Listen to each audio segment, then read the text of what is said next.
자, 이어서 채권 플로우 넘어가 보겠습니다. 오늘은 키움증권의 안예하 연구원 연결해 보겠습니다. 연구원님, 안녕하십니까?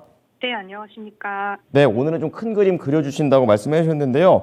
1월 이제 한국의 금통위를 앞두고 있는 그런 상황입니다. 기준금리 인상 전망 어떻게 좀 하고 계십니까? 이번 한국은행은 2023년 첫 금융통화위원회에서 기준금리를 현재 3.25%에서 3.50%로 25bp 인상을 단행할 것으로 전망하고 있습니다. 이번에도 인상에 나서면 7회 연속 인상을 하게 되는 것으로 한국은행도 미 연준과 마찬가지로 사실상 유례없는 속도로 금리 인상을 단행하고 있는 것인데요.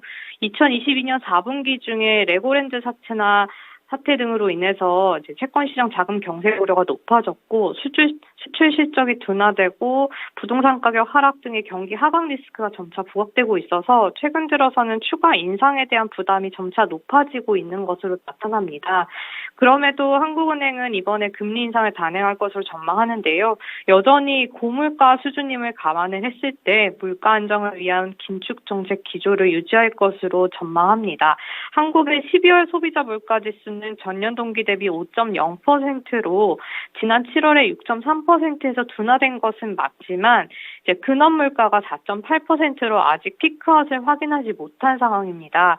기준금리가 4%대 수준에서 실제 금리는 마이너스 수준이라는 점에서 이제 추가 긴축의 필요성은 여전히 높게 평가되고 있는 거라고 보시면 될 것 같은데요. 또한 이제 미 연준 등의 주요 통화 정책 기조가 여전히 긴축적임을 고려해서도 한국은행은 기준금리를 인상할 것으로 예상합니다. 특히 이번 결정은 만장일치 여부에 대해서 좀 관심이 높아지고 있는데요. 이번 결정의 소수 의견 가능성이 좀 부각되고 있습니다. 이는 이제 지난 11월 금통위에서 이창용 한국은행 총재가 최종금리 수준에 대해서 3.25%로 보는 위원이 한 명이라고 밝힌 바 있기 때문인데요. 이를 감안했을 때 추가적으로 인상해서는 안 된다라는 동결에 대한 소수 의견이 나올 수 있습니다. 하지만 고물가 흐름이 이어지고 공공요금 인상 등이 불가피한 상황에서 소수 의견이 제시될 경우에 이제 부작용이 나타날 수 있는 만큼 오히려 만장일치의 가능성도 열어둘 필요가 있다라고 판단하고 있습니다. 네.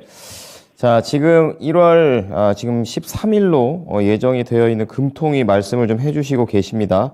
만장일치가 과연 될 수 있을지, 지금 시장 상황이 부담감은 있지만 그래도 인플레이션 잡기에 상당히 좀 초점이 잡혀져 있는 금통위다라고 좀 말씀을 해 주셨는데요.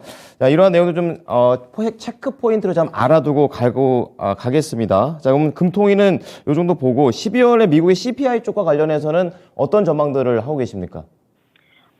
이제 우리 시각으로 목요일 밤에 미국의 소비자 물가 지수가 발표되는데요. 12월 소비자 물가 지수는 전년 동월비 6.5% 수준으로 둔화세를 이어갈 것으로 지금 컨센서스가 모아지고 있습니다. 에너지 가격 안정과 공급망 차질 우려 완화, 그리고 높았던 기저효과 등이 이런 것들이 더해지면서 6%대로 상승률이 둔화될 것으로 보입니다. 다만 이제 근원 물가 상승률은 기저효과 등에 따라서 전년 동월비로 5.7%로 둔화되긴 하겠지만 전월비 기준으로 지금 0.3% 상승할 것으로 이제 11월보다 소폭 상승할 것으로 컨센서스가 모아지고 있습니다. 여전히 주거비 중심으로 서비스 물가 상승 압력이 높게 형성되고 있다는 점이 물가 상승 압력을 여전히 높이는 쪽으로 작용할 것으로 보입니다.